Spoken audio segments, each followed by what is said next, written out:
Évidemment, mais c'est en intention de prendre le départ. J'ai vu également son kiné entraîneur la veille.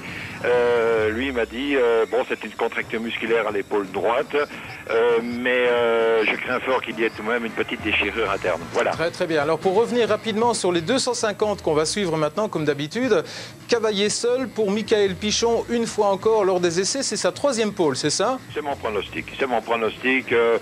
Michael est très fort. Et alors le circuit aujourd'hui, qui a été rendu beaucoup moins roulant, beaucoup plus technique du fait qu'il est creusé d'ornières par la faute de cette pluie qui s'abat sur la région depuis le début de la semaine, oui, qui s'est arrêtée hier, mais qui a encore un petit peu arrosé cette nuit. Ils ont passé tout le circuit au bulldozer, mais automatiquement, dès que les pilotes sont passés, les ornières se sont reformées. Très très bien. Alors, on va être gâtés aujourd'hui puisque c'est le leader actuel, c'est Michael Pichon qui a la caméra embarquée, donc on va avoir des images assez sympathiques a priori. Vous nous disiez tout à l'heure qu'il y avait une petite difficulté supplémentaire et complètement artificielle. Ils ont amené du sable qui ressemble très fort au sable limbourgeois. Expliquez-nous brièvement. Mais sur la hauteur du circuit, vous allez le voir d'ailleurs, vous aurez l'occasion d'ailleurs de l'apprécier parce qu'il y a eu hier notamment quelques chutes spectaculaires à cet endroit. Donc là ils ont emmené des tonnes et des tonnes de sable et ils ont rendu cette partie, une petite quarantaine de mètres, tout à fait comparable à un circuit limbourgeois, c'est-à-dire un sable profond. Très technique évidemment pour les habitués. Alors, on parlait tout à l'heure de Michael Pichon. On va essayer de faire vite un petit topo avant que les pilotes se mettent en grille, comme c'est le cas pour l'instant. Mais donc, cavalier seul de Pichon, qui s'est montré le plus rapide avec 2 secondes d'avance sur son poursuivant. C'est Pete Berer, l'Allemand qu'on connaît bien, hein, qui est en 2e position. Ensuite, on a Coppins à la 3e place. Et Frédéric Bollet aussi, qui est pas très très loin. Donc, la semaine, il y a 15 jours exactement, on se souvient que les 2 Français favoris, c'était un petit peu accroché lors du départ, alors c'est peut-être l'occasion de percer l'abcès en face de leur public. Oui, c'est certainement l'occasion et pour revenir sur cet incident, il est certain que la faute incombe en partie, même en grosse partie, à une manœuvre de Pichon, ça c'est certain. Bon, ben, les choses sont ce qu'elles sont, mais ça c'est le motocross aussi, hein. On n'évite pas les incidents de ce genre. Très très bien. Donc Pichon, Berer, Bollet, Coppins, on en a parlé, il est très régulier depuis le début de la saison. Et puis en 5e position, on a Kenneth Gundersen, qui est pas mal placé, il a gagné il y a 15 jours, on va le suivre. On voit l'écran là maintenant, Marc, de 64, je suppose que vous avez ça aussi. Oui, tout à fait, James Dobb. C'est James Dobb qui est l'un des favoris aussi de ce championnat du monde. Mais James Dobb a des problèmes et apparemment les relations avec son équipier de team KTM Crocart n'est pas bonne puisque les 2 pilotes en sont venus aux mains le week-end dernier lors d'une épreuve de championnat d'Angleterre. Carrément. Bien Guy, on va vous laisser pour l'instant, on va se concentrer sur le départ, hein, avec toutes les données qu'on a résumées. On se retrouve certainement après la course pour faire un petit topo et si ce n'est pas le cas, on se retrouvera de toute façon avant les 500 cm3 pour reprendre des nouvelles du clan belge qui a une fois encore, sans rien dévoiler, dominé quand même les essais. A tout à l'heure Guy, bonne course et on se retrouve. D'accord? Oui. Salut. Rien de spécial sur... on parlait de la place qu'allaient prendre les pilotes. Alors très vite, pour rappel, le pilote qui réalise la pole, en tout cas le meilleur temps, a le choix de prendre la place qu'il sent le mieux au niveau de la grille de départ. Aujourd'hui, ben, c'est Pichon. Est-ce qu'a priori, vous avez regardé le tracé? Il y a donc un virage à droite et puis un 2e gauche très très serré. Donc là, choix de la trajectoire important aujourd'hui encore. Oui, effectivement. C'est-à-dire que dans un premier temps, les pilotes vont aller dans un virage relativement ouvert, se précipiter. Je pense que les principaux pilotes sont à gauche de la grille de départ. Allez, on va voir ça. Qui va réaliser le... C'est parti. Pour l'instant, il n'y a pas de chute comme il y a 15 jours. Il va falloir faire très très attention. Pichon, effectivement, était parti sur la gauche. Oh là, une petite chute, évidemment. On en parlait tout à l'heure. C'est toujours délicat. On a vu le premier virage très serré qu'on prend quasiment en première vitesse. C'est Berer. Et c'est Berer qui est devant. Alors, un peu tôt pour vous dire qui est resté sur le carreau. On espère que ce ne sont pas les favoris ni que ce ne sera grave pour personne. Pete Berer, l'Allemand, qui a pris le meilleur départ pour l'instant. Et on voit Pichon qui est pas loin. Pichon est 2e ou 1er. Attention, ça se frotte là de nouveau avec Coppins. Et on voit de toute façon dans le bas de l'image, c'est Berrer qui va sortir en tête une fois encore. Et il est suivi, comme son ombre, par Michael Pichon. C'est bien parti. Les deux pilotes qui avaient fait les meilleurs temps aux essais sont devant. On va essayer de revenir sur les victimes de la chute dès qu'on aura des nouvelles. Mais pour l'instant, le tandem en tête. Attention, une attaque de Pichon déjà dès le premier tour. Berrer à l'intérieur, il ferme un petit peu Pichon et c'est pas pour cette fois-ci. Oui, Il est reparti. Pichon, il a profité d'une petite erreur de trajectoire de Pete Berrer pour passer devant. Et déjà 2 dépassements en l'espace d'un demi-tour. Attention, on va pouvoir suivre le Français qui a donc survolé les essais avec 2 secondes d'avance sur tout le monde. On va voir s'il peut tenir le même rythme et le même écart avec ses poursuivants. On n'a pas vu Frédéric Bollé, mais il ne doit pas être loin. Coppins, qu'on avait vu sur la grille, avait pris un bon départ aussi. On va essayer de vous détailler ça par le menu dès que possible. Oui, j'ai une première remarque concernant Pichon qui se porte très vite à l'attaque pour une bonne et simple raison, c'est que le circuit est excessivement boueux. Il essaye à tout prix d'éviter les projections pour conserver ses lunettes. Lunettes très importantes, bien évidemment, lorsqu'il y a des projections. Regardez également le sable. Ici, ça va être primordial de conserver ses lunettes sur le nez. On voit Bollé en 4e position, me semble-t-il. Il y a Karl Nunn qui est là également 3e, mais je pense que Pichon a bien fait d'attaquer immédiatement. On remarque également que Berrer lui a donné un petit peu de champ justement pour éviter les projections, éviter de carboniser ses lunettes dès les premiers tours. D'accord. Ils ont quand même un dispositif qui leur permet de nettoyer un petit peu les lunettes. Oui, c'est exact, mais ce n'est pas infini. Et puis avec la boue, le sable, ce dispositif parfois se grippe et alors il faut se débarrasser de ces lunettes, ce qui est excessivement gênant comme ça en début de course. Allez, panotage, premier tour. On se fait un petit point. Pichon devant, c'est pas vraiment une surprise. Il n'avait pas fait le hold shot, mais il a profité dès on va dire, le 4e virage. Une première attaque bloquée par Berrer qui avait fermé la porte. Et juste derrière, Pichon en réaccélération a pris le meilleur sur l'Allemand. Donc pour l'instant, le Français Michael Pichon devant. On sait que, oula, le trou déjà, il y a environ 50 mètres déjà avec Berrer. Et puis derrière, on devait retrouver Bollé, Coppins et peut-être Karl Nunn si rien n'a changé. Voici évidemment Bollé, 4e position. McFarlane en 5e, Joshua Coppins, l'anglais Cooper, Dobb qu'on avait vu en gros plan sur la grille, et puis Gundersen. Gundersen, c'est lui qui avait gagné le Grand Prix, souvenez-vous, il y a 15 jours, qui est pas mal placé. On trouve ensuite Martin Kovalainen, Krokard, qui a du mal à prendre un véritable envol dans cette saison. C'est Pelag, Vehviläinen qui toujours est dans le top 10, là il est en 14e position. Il y a qui va certainement refaire une partie de ce repart avec des pilotes déjà très marqués. Attention là, Berrer, une erreur de pilotage de Pete Berrer qui s'est un peu fourvoyé dans une ornière. Évidemment, il y a 2 hop. Oh là, c'est chaud là pour l'instant.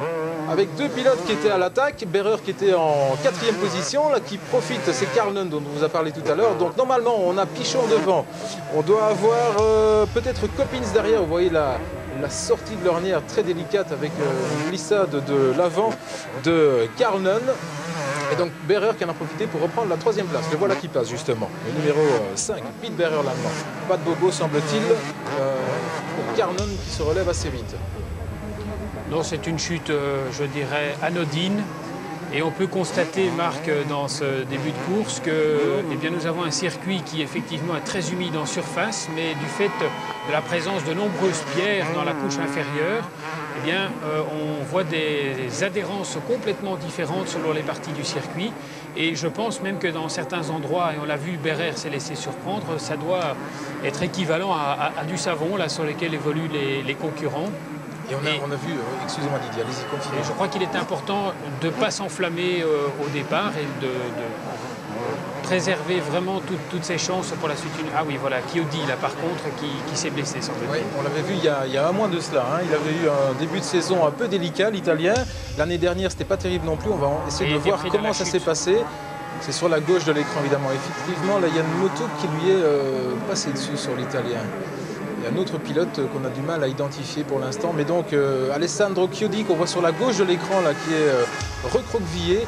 Espérons que ce ne soit pas trop grave. En tout cas, ils sont intervenus assez vite, l'équipe de la Croix-Rouge locale. Donc Chiodi qui avait eu un début de saison assez difficile et puis qui avait bien émergé. Je pense que c'était au Grand Prix d'Espagne. S'il avait bien s'était refait une petite santé, l'Italien. Espérons que ce ne soit pas trop grave pour lui. En tout cas, en tête, rien de changé.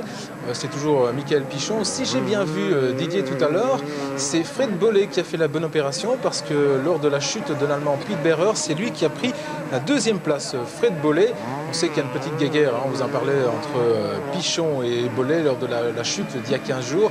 Pour l'instant, l'écart est quand même assez impressionnant. Ouais, voilà. C'est bien Bollé là, qui arrive en bas. On voit de grandes difficultés pour s'arracher aux ornières. Voilà, le gap, l'écart, 10 secondes déjà, et des pilotes qui sont déjà très marqués par les conditions de course. Pete Berer, normalement, le voilà. Il est juste derrière Fred Bollé. Donc 10 secondes d'écart entre les deux. Oui, je pense que Bollé n'est pas spécialement dans un grand jour, car ça devrait être un circuit pour lui. On le voit à ses trajectoires, d'ailleurs, il est pas très précis, alors qu'on sent Pichon, à l'inverse, complètement décontracté. Et d'ailleurs, ça s'est traduit immédiatement par un avantage considérable. Là, on peut vraiment plus dire qu'il s'agit d'une tactique pour éviter les projections. C'est vraiment un Pichon supérieur, une fois de plus, qu'on retrouve aujourd'hui. Là, voilà cette fameuse difficulté artificielle, le bac à sable. C'est assez impressionnant, c'est vraiment un vrai bac à sable. Tout à l'heure, on a vu que les pilotes, là, c'est amusant au niveau des trajectoires. Il y en a qui prennent complètement à l'extérieur et d'autres qui sont à la corde. C'est chacun un peu au feeling là pour l'instant. On est derrière là maintenant, je pense, avec McFarlane et Coppins. Donc ils doivent se bagarrer logiquement pour la quatrième et cinquième place si ça n'a pas changé. Ils sont à 4 là, voire même à 5. Effectivement, Coppins et puis alors...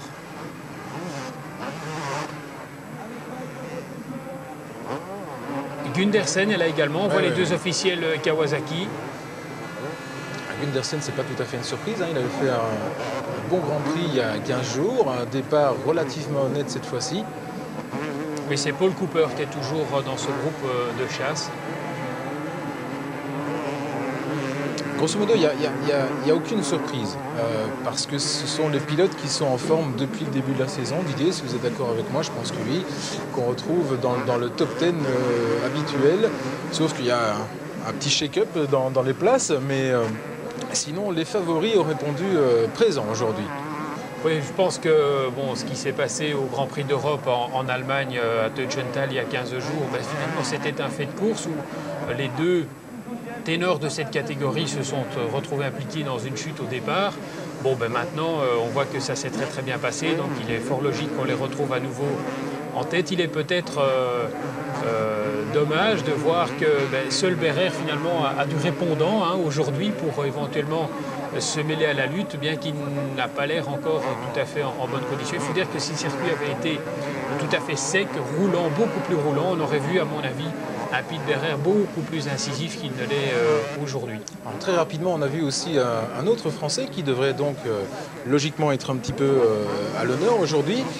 C'est Johnny Aubert. On attendait un petit peu mieux de lui. J'ai vu les warm-up ce matin. Bon, les warm-up, c'est pas toujours très révélateur, mais il avait quand même fait le deuxième temps, Johnny Aubert, ce matin. Et là, il navigue pour l'instant aux alentours de la 13e position, à environ 40 secondes du leader pour Johnny Aubert. Voilà.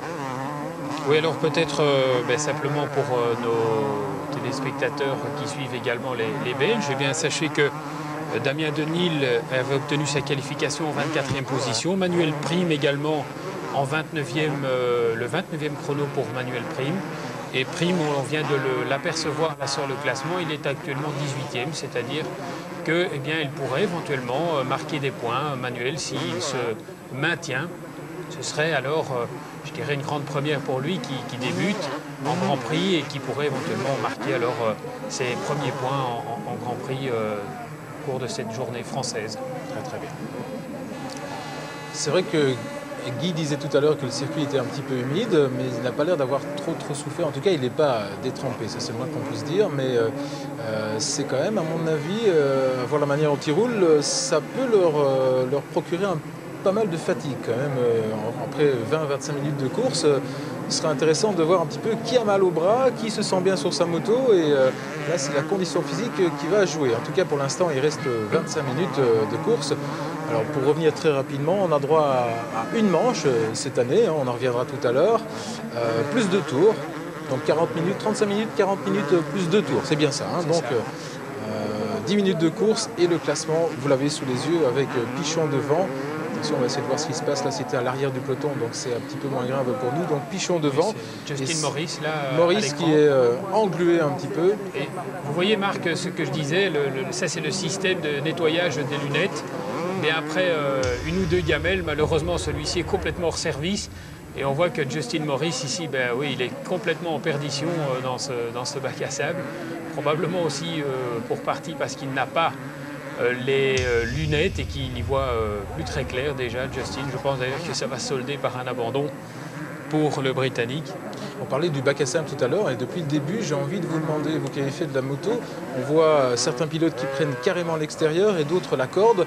Et le seul qui a pris le milieu, voilà, pour l'instant Pichon est en plein dedans, lui il prend l'extérieur. Le seul qui est resté planté au milieu, c'était Maurice et ça se traduit immédiatement par une sorte de cafouillage avec le risque d'être percuté toujours par le pilote puisqu'il était à l'arrêt total, hein, Maurice dans ce...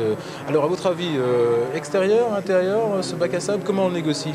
Je dirais, sur ce qu'on a vu au niveau des images, difficile de se prononcer. Par contre, une chose est certaine, du fait qu'il s'agit de sable, eh bien, la trajectoire change à chaque tour. Donc c'est une appréciation que le pilote fait à chaque passage, même si c'est vrai qu'on l'a vu dans le cas de Pichon, il préfère passer, lui, à l'extérieur. Il faut dire qu'il faut envisager cette difficulté dans son ensemble, c'est-à-dire qu'il faut bien entendu préparer le virage suivant. Et comme le virage suivant est un virage à droite, eh bien, je pense que vu l'extérieur un petit peu plus roulant au niveau de l'ornière, Pichon a choisi, lui, la bonne trajectoire. Autre chose également, lorsqu'on se trouve confronté à d'autres concurrents, c'est-à-dire qu'on n'a pas vraiment le choix de cette trajectoire, eh ben c'est un petit peu au petit bonheur la chance et on essaye soit de maintenir sa place, soit de progresser. Donc c'est une occasion dans ce bac à sable de faire peut-être la différence et on s'y sent plus à l'aise. En tout cas, Pichon, il a mis les gros gaz, hein, parce qu'on l'a vu passer là au même endroit. Et voilà, on parlait de l'écart, on avait vu les mêmes supporters avec les drapeaux bleu, blanc, rouge. Il y a 15 secondes d'avance pour Michael Pichon devant Fred Bollé et c'est toujours Pete Behrer qui est accroché au deuxième pilote français pour l'instant. Donc 15 secondes, il est évidemment tout à fait à l'aise pour choisir et ses trajectoires et son tempo, Michael Pichon pour l'instant. Oui, on parlait tout à l'heure aussi de la fatigue, peut-être en fin de manche, et c'est vrai que c'est un élément peut-être à souligner, car s'extirper comme ça des ornières et être toujours sur des œufs, eh bien, ça demande beaucoup de concentration, ça demande également beaucoup de force dans le pilotage et peut-être effectivement va-t-on voir un certain nombre de pilotes craquer physiquement. Maintenant, il faut dire aussi que les avantages, les avances sont déjà tellement considérables qu'il n'y a plus pour l'instant vraiment de pression sur le dos de tout un chacun. On voit là, Behrer est tout à fait décontracté en troisième position. On ne peut pas dire vraiment qu'il menace Bollé qui se trouve juste devant lui. Il est à l'affût sans plus et bon, par contre Pichon, lui, on sait qu'il est déjà 15 secondes devant tout le monde et il a vraiment le choix de l'entièreté de cette trajectoire. Ouais, de nouveau, ce bac à sable, il est redoutable, regardez voilà, ça. Une chute de Behrer. Hop, on vous en parlait évidemment. Et pourtant, il était à l'aise, hein, vous le disiez, il avait le choix de la trajectoire et tout. Et j'espère qu'il va se relever assez vite, l'Allemand. Ok, c'est pas grave. Allez, Pete Behrer, vite, parce que derrière, il y a quand même McFarlane qui va pas tarder à arriver et il bloque un petit peu le chemin. Son équipier Coppins maintenant et qui Joshua va passer Coppins en qui a pris, position. effectivement. Et puis derrière, il y a Cooper et Gunderson là, qui sont très proches. Et regardez, j'avais l'impression qu'il était un petit peu sur le fil, Behrer, depuis quelques tours. Et ça volait dans tous les sens. Et bon, évidemment, le circuit n'est pas facile. La difficulté, je pense, dans ce bac à sable est que finalement, c'est un élément contre nature par rapport au reste du circuit, qu'il faut adopter une position tout à fait particulière sur la machine lorsqu'on aborde ce bac à sable. On a vu que Pete Behrer, et on le constate maintenant aussi, il est très fort en avant sur la moto. Et bon, ben, évidemment, quand on passe d'une dune de sable à l'autre, il vaut mieux se mettre en arrière pour tirer vraiment sur le guidon, que la roue avant touche le moins possible les difficultés, en tout cas ne vienne pas se planter dans une vaguelette, comme ça a été le cas maintenant avec Behrer. Je pense qu'effectivement, il est déjà un petit peu aux abois, Pete. Donc ce qu'on disait se confirme, ça va être une course très physique, hein. Il va falloir avoir des bras d'acier là pour... Oui, incontestablement. Et c'est bien Coppins qui a réussi à prendre le meilleur sur Behrer à la suite de la chute.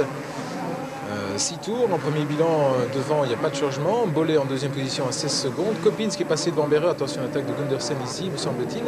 Et puis... c'est James Dobb qui essaye de faire l'intérieur, voilà, c'est fait. Oui, il est passé. Avec McFarlane, James Dobb. Ah ben oui, mais il faut savoir que James Dobb est un pilote britannique, donc habitué aux conditions difficiles, hein, puisque la Grande-Bretagne, c'est pas le sud de la France, forcément, et que James apprécie particulièrement les conditions un petit peu délicates et glissantes en bon britannique. Et c'est un circuit qui va incontestablement lui permettre de bien s'exprimer. Dommage qu'il ait raté un petit peu son départ, mais je ne m'étonnerais pas du tout de le voir revenir, peut-être même à bonne distance du podium. Alors juste derrière lui, il y a un autre Britannique pour abonder dans le sens de vos déclarations. Il y a Crockard qui est en train de nous faire un retour assez sympa. Là. Il était parti en 13e position et si je ne m'abuse, il est 7e pour l'instant. Il a un peu profité des imprécisions de ses collègues, mais lui aussi britannique, lui aussi c'est des conditions assez propices pour lui. Et donc attention à Gordon Crockard, ce serait peut-être la première fois qu'il nous revient irlandais. Hein. Gordon Crockard, c'est la première fois qu'il nous revient tout feu, tout flamme comme ça. Mais c'est assez sympa parce qu'on l'attendait quand même mieux de lui depuis le début de l'année. Et donc voilà, bien pour Gordon. Oui, Paul Cooper également, un autre Britannique. Donc on voit qu'ils sont particulièrement à l'aise dans ces conditions. Même si c'est vrai, on retrouve toujours les cadors de cette catégorie 250 aux avant-postes, ça c'est incontestable. Il faut quand même être assez réaliste pour, on va pas tuer le suspense, mais non. Avec Pichon qui est devant, il a une bonne quinzaine, entre 15 et 20 secondes d'avance. Donc grosso modo, on peut même dire qu'il est à l'abri d'une petite faute, d'une petite chute. 15-20 secondes, il y a moyen. Il y a moyen de repartir en tête, même s'il a un petit souci. Mais c'est pas évident du tout. Alors, on revoit notre ami Maurice qui décidément apprécie beaucoup. C'est la deuxième fois qu'il tombe dans ce bac à sable et il a décidé d'en terminer pour aujourd'hui, Justin. Allez, courage. En tout cas, c'est étonnant, hein, cette difficulté supplémentaire et complètement artificielle que les organisateurs ont amenée. Et Guy, qui est donc en France, nous disait tout à l'heure que le matin, lors des warm-up et même aux essais, c'était le théâtre, ce bac à sable était le théâtre de pas mal de mésaventures pour les pilotes. C'est en train de se confirmer. Oui, encore un. On vous ment vraiment pas. Ça a l'air d'être extrêmement délicat comme passage, hein, ce bac à sable. C'est Christophe Martin. Christophe Martin, effectivement. Pas trop de bobo, il est tombé contre la barrière. Marc, ici encore une difficulté peut-être qu'on pourrait commenter, c'est un saut en descente. Alors, c'est pas vraiment compliqué de sauter comme ça et de franchir la difficulté d'un coup. Par contre, ce qui est beaucoup plus compliqué, c'est que ça demande un petit peu de vitesse et que juste dans le bas, vous avez un freinage très appuyé. Et ça, évidemment, ça contribue à demander beaucoup d'efforts au niveau des bras, puisque le freinage se fera principalement sur la roue avant dans le bas de cette difficulté. C'est quelque chose qui est excessivement fatigant. Pichon est vraiment à l'attaque, il est déjà en train de revenir sur les attardés. Il laisse passer sans aucun poids, c'est ça. Hein, c'est le gauche dont vous parliez avec le gros freinage en balle. Freinage appuyé. C'est vrai, par exemple, s'il avait fait plus sec, que ça aurait été moins compliqué. Étant donné que les pilotes auraient pu éventuellement se déporter très très vite à l'extérieur dans une espèce de petit vélodrome qui se serait formé au fil des tours. Mais là, vu que les ornières sont profondes, glissantes et dangereuses. Attention, une attaque maintenant de Dobb sur Cooper. Je le vois bien, James Dobb. Ah, il est à l'attaque depuis 2-3 tours, hein, notre ami James. Et on a vraiment bien vu ce choix de trajectoire avec Dobb qui était à l'extérieur et qui profitait un petit peu de l'ornière pour se relancer, alors que Cooper était lui à l'intérieur. Pour l'instant, ça lui a souri, il est toujours devant. En tout cas, des bagarres un peu comme à l'accoutumée, hein, des bagarres par grappe, on va dire, dans le peloton. Oui, et je suis quand même assez étonné qu'on ne voit plus jamais Bollé à l'écran. C'est pas vraiment inquiétant, mais je pense qu'il y a là encore aussi un duel en perspective, même si on se concentre beaucoup ici sur ce beau duel. Voilà, il va préparer une attaque maintenant à l'intérieur. Voilà. Et ça passe. Attention, il y a quand même une difficulté encore. On a déjà vu ce genre de choses. Et voilà, on croit avoir pris le meilleur sur un virage. Il faut toujours, comme vous disiez tout à l'heure, bien négocier le suivant. Et là, il a un petit peu été ambitieux. Attention, nouvelle trajectoire différente. Et on n'a pas fini de rire avec ces deux pilotes aujourd'hui, à mon avis. Voilà, à l'écran, on a eu Kurt Nicole, le team manager. Là, on parlait tout de suite au téléphone. Il doit être quand même satisfait de voir que sur la piste, par contre, ça se passe bien pour ces pilotes. Donc on sent ici vraiment un James Dobb beaucoup plus à l'aise que Cooper. On le voit très précis et vraiment à l'attaque. Je dirais, si on pouvait avoir éventuellement un affichage du tour le plus rapide, eh bien, je pense que pour l'instant, celui qui fait les meilleurs chronos en piste devrait être James Dobb. On le voit vraiment beaucoup plus à l'attaque, même encore que Pichon. Regardez, il franchit même encore ce double saut là d'un seul coup, alors que les autres concurrents sont plutôt à franchir l'obstacle bosse par bosse. Bon, James Dobb aussi a fait quelques années de supercross aux États-Unis, donc c'est un sacré client quand ça se met à sauter. Ah voilà, Berrer maintenant qui revient, Ouais. placer une attaque sur Coppi. son équipier. Et on n'a pas vu Bollé, mais il doit être juste devant ces deux-là, Si. alors, probablement. Oui, oui. Confirmation ici. Avec le classement, on suppose toujours que Bollé est en deuxième position. Si on ne nous l'a pas montré, c'est que normalement ça doit bien se passer pour lui. Donc un petit peu esselé, enfin fortement esselé, il y a Pichon, et puis un petit peu plus isolé, il y a Fred Bollé derrière une quinzaine de secondes, et puis les deux fous furieux qu'on a vus là, Coppins et Berrer, et puis une autre bagarre derrière entre Cooper et James Dobb. Et puis si rien n'a changé, on doit avoir un autre Britannique irlandais, Crockard, qui va être derrière. Et puis peut-être Gundersen, qu'on n'a plus vu depuis quelques minutes, mais normalement il s'accroche, c'est quelqu'un de très très régulier. Voilà, 20 secondes d'écart entre les deux premiers. Les deux Français, évidemment, le public est à la fête. Et puis Coppins et Berrer, vous voyez qu'il n'y a pas grand-chose entre les deux hommes, il y a moins de 2 secondes. Et James Dobb est encore à 4 secondes de et Cooper. tandem. Mais bon, Bollé, lui aussi, tranquille, hein, il y a 16 secondes qui le séparent de Coppins. Je pense que... Voilà, on parlait de Crockard tout à l'heure, il est vraiment pas loin, hein, Gordon.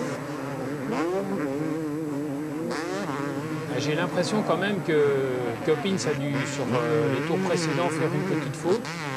Puisqu'on le voit quand même, il a repris quelques mètres à Berrer. Donc s'il l'avait laissé revenir comme ça, c'est qu'il a dû commettre une petite erreur.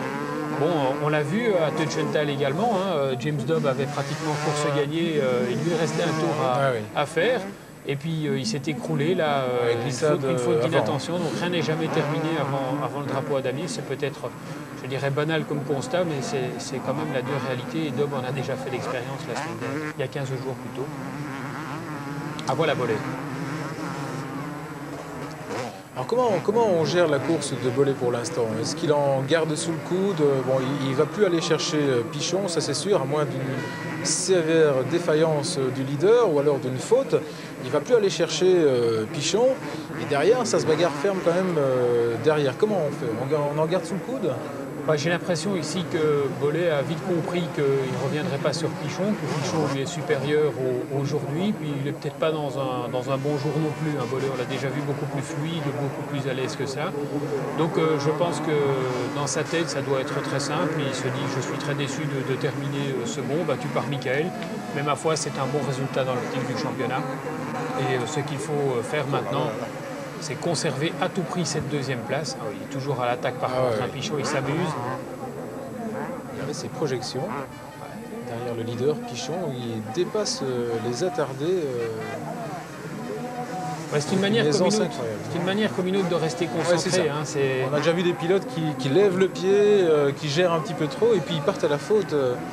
Faute d'inattention très souvent, donc c'est vrai que la meilleure manière encore, c'est de rester concentré sur sa course, d'imprimer le tempo. Et à propos de tempo, tout à l'heure on a vu en incrustation des temps autour, 2,23 pour Pichon, et on a vu que Bollé était quasiment à 2 dixièmes. Donc bon timing aussi, bon tempo pour Fred Bollé derrière.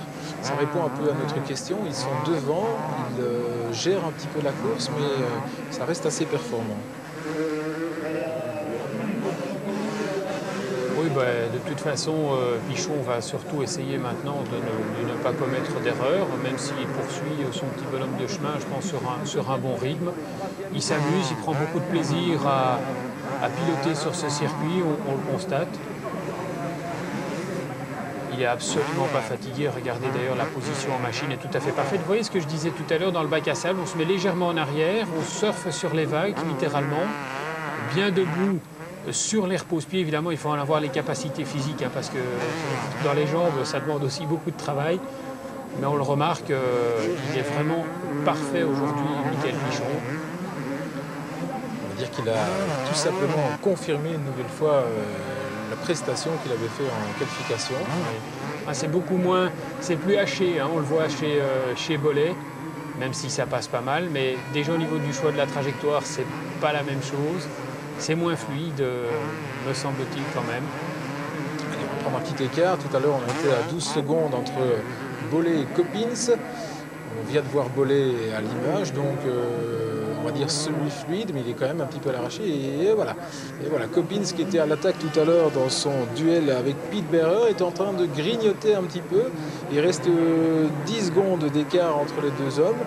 On va dire que c'est jouable quand même pour Coppins, donc attention à Frédéric Bollé, il va falloir regarder quand même derrière et assurer le train quand même, parce que 10 secondes, il doit rester quoi? Il doit rester 10-12 minutes de course, grosso modo, plus de tours, donc rien n'est fait là, même pour le podium, sauf pour la plus haute marche évidemment, sauf erreur, sauf défaillance, mais il a l'air tellement alerte, tellement fluide, tellement à l'aise, Pichon pour l'instant, je ne vois pas très bien qui pourra aller le déloger de là. Alors, la bagarre dont on parlait pour la 3e et 4e place, l'écart est toujours aussi ténu entre Coppins et Pete Beirer, l'Allemand.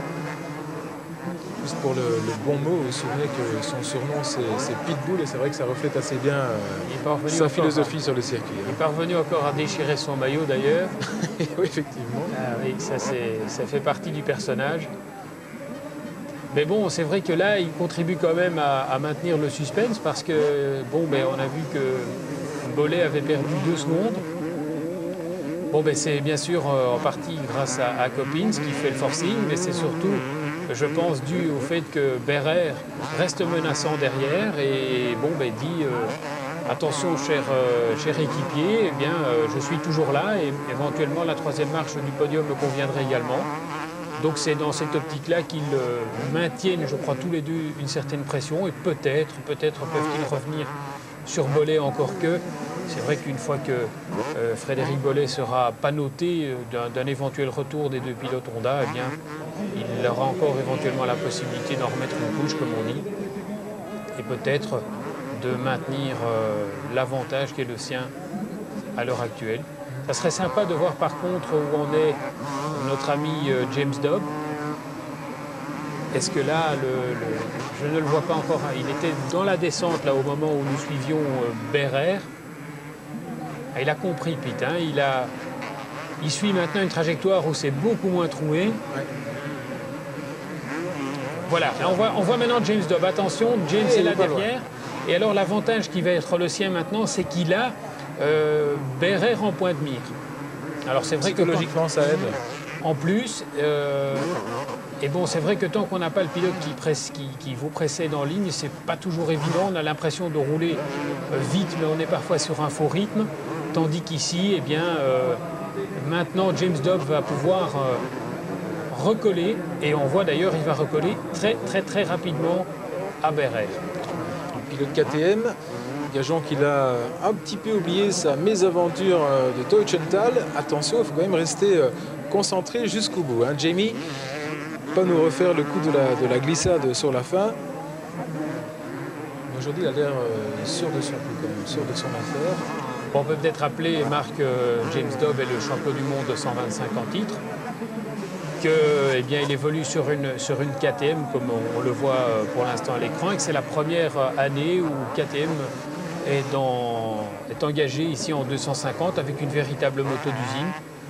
Alors c'est vrai que les Autrichiens ont tout gagné en 500, ils ont tout gagné également en 125, notamment avec James Dobb l'année passée en championnat du monde 125. Et puis alors il y avait ce petit manque en 2,5. Et il a été décidé de prendre vraiment deux pilotes de sacrés clients pour défendre les couleurs de la marque autrichienne. Bon, évidemment, heureux hasard, c'est Kurt Nicol, en Britannique, qui est le team manager délégué de KTM.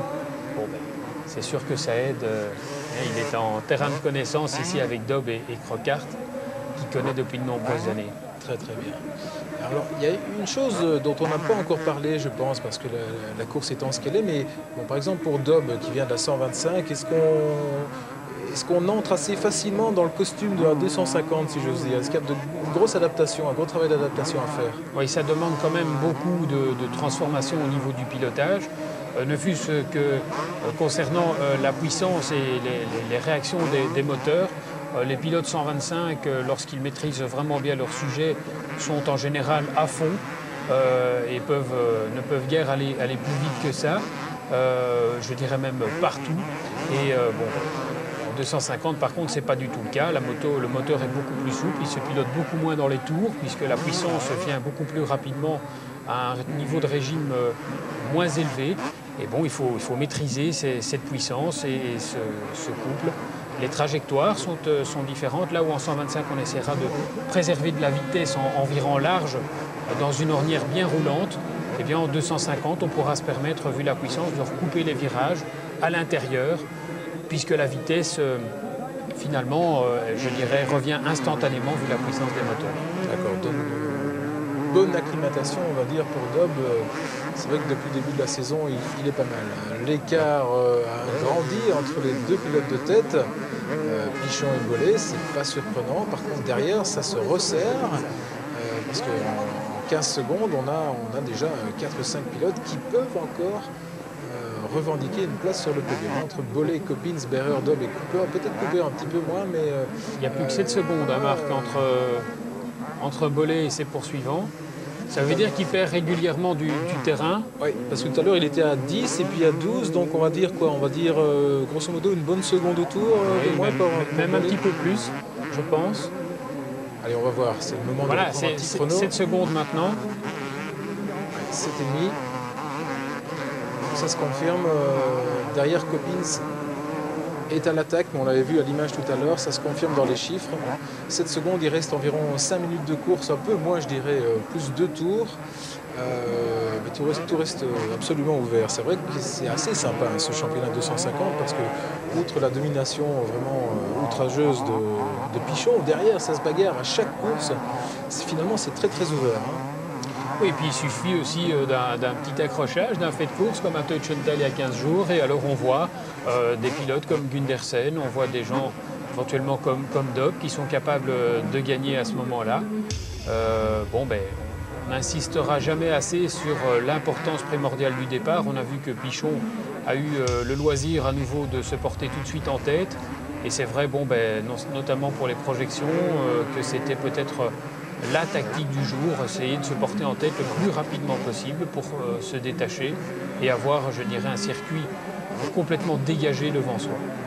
Tout à l'heure, on parlait en introduction de ce circuit de Saint-Jean d'Angély et on disait en ouverture que c'est donc un rendez-vous, c'est un des circuits les plus renommés en France. L'année dernière, c'était pas ici que ça se passait. Attention, là, c'est en train de se rapprocher sérieusement. C'était à Ernée que ça se passait.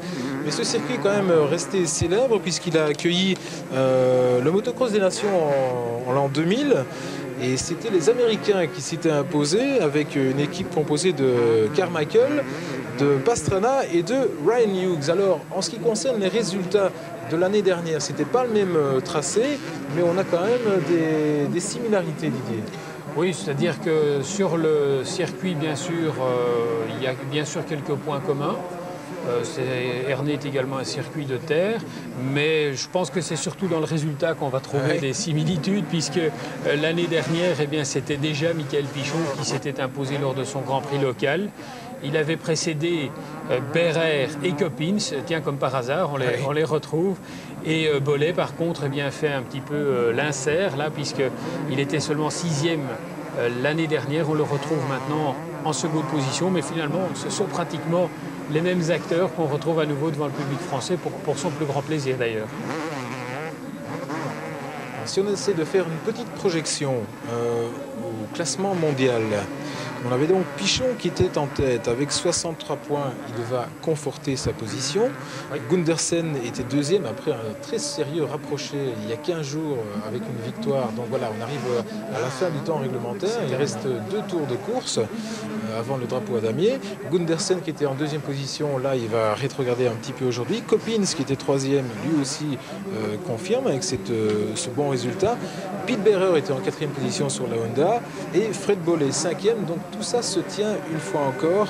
Et puis il y avait Vivilainen, Cooper et Chiodi. Chiodi, alors c'est l'Italien que vous avez vu chuter tout à l'heure. Pour lui, évidemment, c'est la mauvaise opération.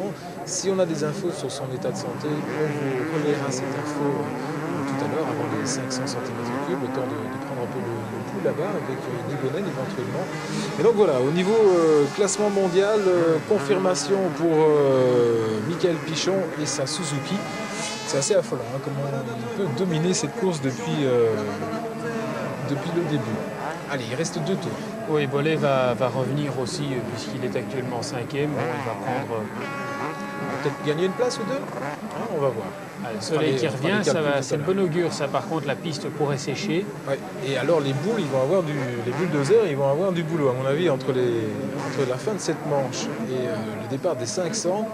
Il va falloir damer tout ça, notamment le fameux passage très délicat avec le sable. Je ne sais pas s'ils vont pouvoir l'arranger.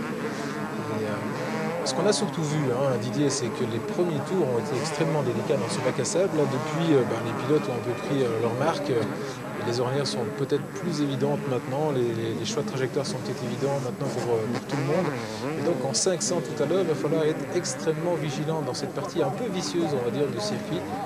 Allez, un deuxième pointage. On était à 28 tout à l'heure, à mon avis. On est resté à peu près dans les mêmes eaux entre Michael Pichon et Frédéric Bollé. Voilà, exactement. 3/10 près, là ça me semble figé. Ce qui est intéressant, c'est de voir ce qui se passe derrière. Parce que tout à l'heure, on était à un peu moins ou un peu plus de 7 secondes, je me souviens plus, un peu moins, je pense, avec Kurt Nicole qui est vigilant, évidemment. Et ça, c'était le frère de Michele Rinaldi, le team manager de Frédéric Bollé. Alors, eh bien, qu'est-ce qu'on constate là-bas derrière? James Dobb a perdu un petit peu de terrain. Par contre, il m'a semblé voir Behrer vraiment au train. Ah, il est devant Behrer. Ah voilà, Behrer sur le podium. Il est passé devant Coppins. Coppins lessivé, semble-t-il. Même s'il continue à faire un petit peu de chaud. C'est vrai que il a ça dans le sang, Joshua Coppins. Mais Behrer a gardé, lui, de l'efficacité. On le voit d'ailleurs. Attention. À ne pas caler le moteur, c'est vite arrivé. Et les deux pilotes sont au bout là. On le voit, ils sont fatigués. Oui, il est temps que ça se termine hein, pour eux. Et si possible dans cet ordre-là pour le pilote allemand qui nous fait une belle course encore puisqu'il était 4e au classement général et Coppins juste devant lui. Donc entre les deux, c'est en train de se resserrer très très fort. Attention, dernier tour, probablement le dernier duel, dernière incertitude pour le podium puisqu'on aura donc 2 pilotes français aux 2 premières places. On s'y attendait, on ne va pas vous le cacher. Encore que pour Bollé, c'était moins net quand même. Et là, pour la 3e place, c'est en train de se jouer sous vos yeux. Behrer et Coppins. On dirait que Behrer a un petit avantage quand même. Mais bon. Oui, je crois que la perspective du podium va lui permettre de se transcender, d'aller chercher vraiment les dernières réserves maintenant. Il ne faut pas oublier qu'ils ne doivent pas en garder sur le coude pour une éventuelle 2e manche maintenant, puisqu'il n'y a plus qu'une seule manche. Donc je pense que Pete Behrer est un pilote excessivement endurant et qu'il a, même si parfois il a un petit coup de pompe au milieu de la manche, eh bien maintenant c'est assurément le plus costaud des deux. Ouais. Alors par contre, on peut constater que Dobb a complètement craqué, lui. Peut-être un petit peu juste encore en condition, hein, James Dobb. Mais il faut dire que bon, il revient de loin, James. C'est pas fini ici. C'est peut-être pas fini ici. Il reste pas grand-chose. On est dans le dernier tour, mais il y a un retour de furieux là. Attention pour la 3e place. C'est pas terminé. C'est pas terminé. Attention à l'intérieur. Oui, oui. Ouh, il est passé. Attention, Behrer, il faut relancer, il faut relancer. Il est resté un peu, il a cafouillé un peu dans sa trajectoire à l'intérieur. Pete Behrer, je vous avais dit que ce n'était pas terminé. Oui, mais on peut constater quand même qu'il a été très prudent. Pete, il a évité d'aller au contact pour se retrouver au sol. Et c'est vrai que Joshua Coppins est venu de façon très décidée là, au bas de la descente. Et puis il s'est dit, je vais peut-être essayer de le recouper. Bon, alors malheureusement, il n'a pas surlancé comme il l'aurait souhaité, mais je pense que sur le plan tactique, c'était pas trop mal joué de Berrer. Par contre, la concrétisation, c'était un petit peu plus hasardeux. Et il lui reste quand même encore quelques centaines de mètres, on va dire. Allez, arrivée plus que victorieuse pour Pichon. Il n'y aura jamais eu de suspense pour cette première place. C'est vraiment l'homme des records, Michael Pichon. C'est difficile d'expliquer une telle suprématie. On va dire quoi, le talent, la machine. Les autres, ils ont des machines tout à fait au point aussi. Oui, Suzuki, en tout cas, est en train d'engranger les succès en même temps que ce pilote français. Donc Michael Pichon en première position. Logiquement, on devrait attendre, je sais pas, une vingtaine de secondes pour avoir le suivant, qui devrait être normalement Frédéric Bollé. Oui, voilà, il va passer également la ligne d'arrivée.